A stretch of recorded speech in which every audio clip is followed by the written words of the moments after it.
MiniWarGamer Dave here from MiniWarGaming.com, here with Luka behind the camera. Today we're going to play Bloodfields. We'll do a 10-minute demonstration, so if you've never played before or seen this game, this is the perfect video for you to watch first. Luka and I are going to be using the two factions from the two-player starter set. I'll be using the Beastshape Tribe, which I'll call the Shapeshifters from now on. And Luka on his side has... I got Vampire Hunters here. We got the Inquisition going to battle. Victory conditions are pretty straightforward. There's default 5 rounds, and at the end of each round, we're going to count up victory points or blood points. Each unit is worth 10, and then the objective in the middle is worth 20. So at the end of 5 turns, whoever has the most wins. The next step, Dave and I must roll for initiative. We're going to roll 2d6. I got a 9. And Dave gets 6. Now, Luka, you have the initiative right now, which means you get to decide who goes first. I'm greedy. It's gonna be me. And as for deploying goes, you typically want 18 inches between you and your opponent.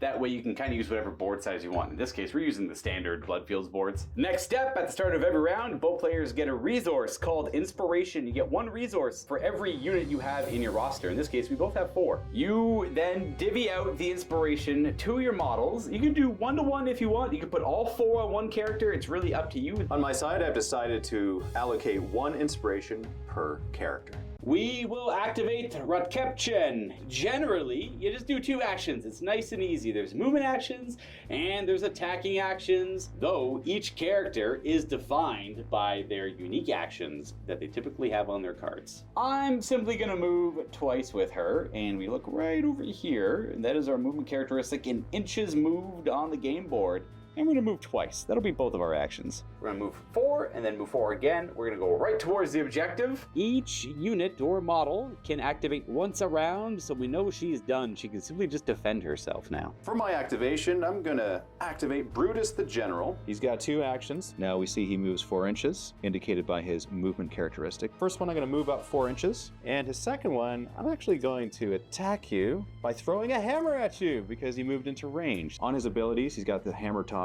and range 8 inches. But how many dice we get to throw? Well, that's indicated by that dice right there with the 3 next to it. So we're gonna roll 3 dice now and reconcile the results. Remember those inspiration tokens that we applied to all of our units previously? I get to spend inspiration token and actually count those as successful hits. Now, just for fun, let's see what some of the other results would have been. Now that there with the weapons and the sword in the middle, that actually counts as a successful hit according to what my range mastery is. So on my card there, I have a 4. That means no matter how many of these symbols I would have rolled, I can only count 1 as a success. Incidentally, if I have a 3, actually none of those symbols count as a success. But if I had a 5, then each one I roll counts as a success. Now, this is my favorite one because it's a skull, and it automatically counts as a success. And the last symbol or non-symbol is actually nothing, and that's an automatic miss. And that is gonna be 3 hits. I gotta defend myself. You always roll defense dice equal to the amount of times you were hit. After seeing the roll, I can spend my inspiration to count that as a success. This shield symbol means I can convert up to the amount of shields I have on my card to successes. So in this case, I only rolled 1, I only got 1. If I had rolled several more shields, they would have counted as fails because Reception is not that armored. I will use my inspiration to block that attack. In the end, I will take 1 hit. Now, the defense dice are similar to the attack dice, except they have 1 facing that's different. This is a deflection symbol. No matter what you roll, these will always succeed. And then the next important characteristic we can look at is the health. And Brutus the General's hammer toss does 1 damage. So in this case, Reception is 3 health remaining. Put a little marker. I could take 3 more of those before she goes down. Our wizard, it's a mage, Vladimir Titanau, is going to activate. And he's going to go into the ruins here where he's nice and safe with a simple move action of 4. And then I'm going to cast a little bit of magic, which is one of the standard actions in the game. If you have a mage, you get to cast up to 2 spells. There is an exception where you get to cast 3. That's only if you're an archmage. In this case, Vladimir is a regular mage. I'm going to use Sacrament and then Holy Light. So you get to pick 2 out of the 3 there. The number beside the spells are what you need to roll on your check to see if you pass. And to do that, you take 2d6, you roll it, boop, boop, you take the higher die out of the two, and add it to your Arcane Mastery and compare that to the number of the spell. In this case, Sacrament needs a 7, Holy Light needs an 8. Should specify you want to get equal to or higher. Now, Sacrament is another target ally within 6 will restore 1 health. For Receptions within 6, we remove that damage on them, and they are good as new. And then we try to cast Holy Light. We need an 8 on this one, so we got a 6 plus 4 for a total of 10. It is definitely going to work. Gives them an inspiration, that's what INS stands for, and an extra melee mastery. Next up, we're going to activate a Kati. First action is moving forward 4 inches, and then I'm going to throw a dagger at you.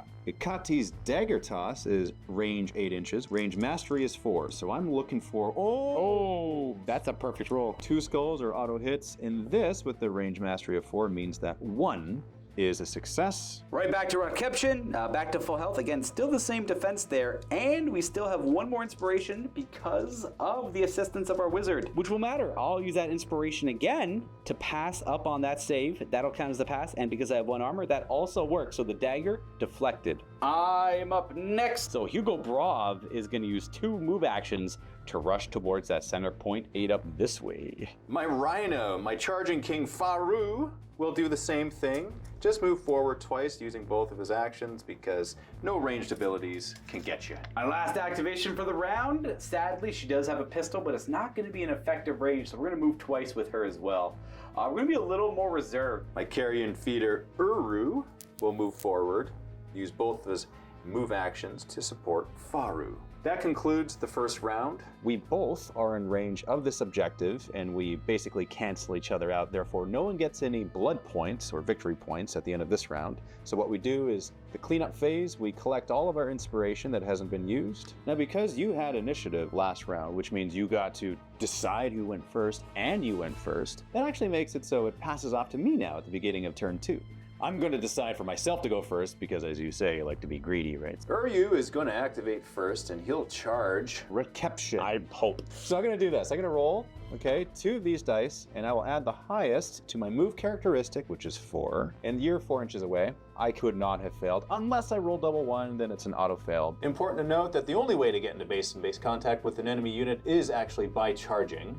And there's no penalization for objectives. You can just move right through it. That was my first of 2 actions. Now, when you do charge, you actually get a free action, which is melee. So this is awesome. Now, before I reconcile my attacks, I got to mention this ambush ability, which, since it's amber, we know that's color-coded to mean that it doesn't take any action points and it's passive, and I don't have to spend any inspiration or anything to activate it. It just always happens. And this one in particular happens when I successfully charge into combat with an enemy. What I get is an extra dice roll for my attacks until the end of the turn. For my first round of attacks, instead of 3 attack dice, I'll be rolling 4 because I charged you.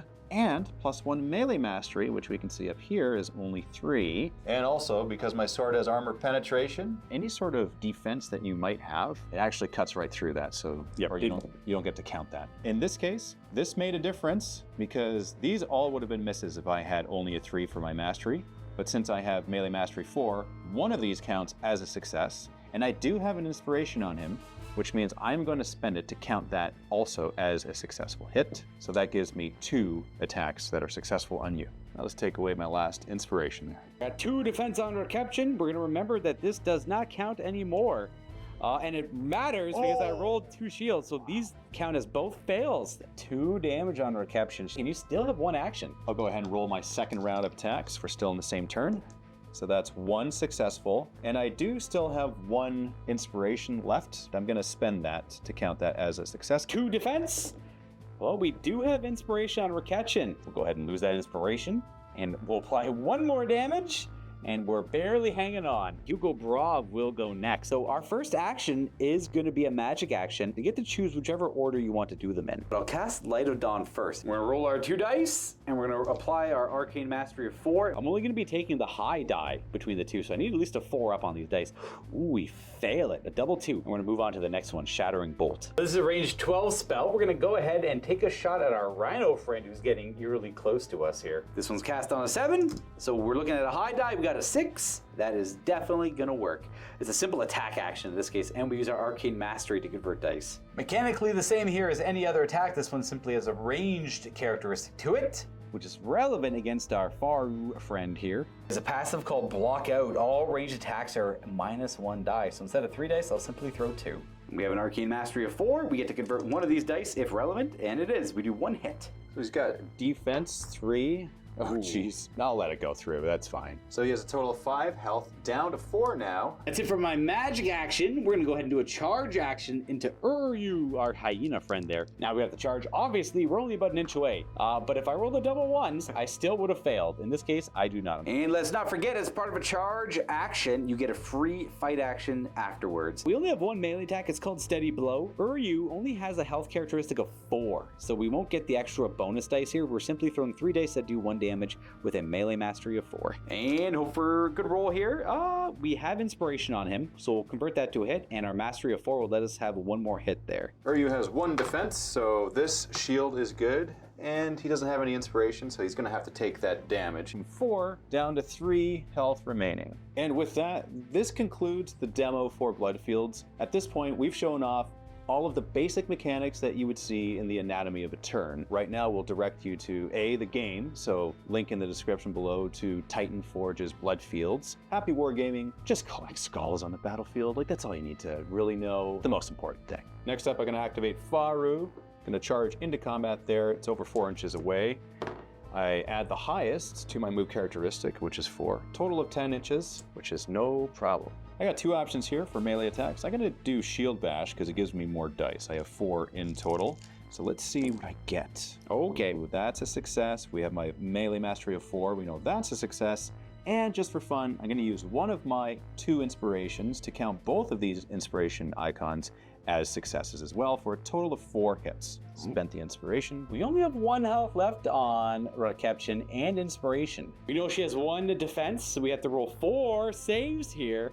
Well, unfortunately, very close. The inspiration would count those both as a success. Her 1 armor would work. This does not. This is a fail. So Reception takes 1 damage and is removed, for she only has 4 health. And that is her 10 blood points will convert to 10 victory points for Dave's side. You are rewarded for destroying the enemy pieces, which is one of my favorite elements of Bloodfields.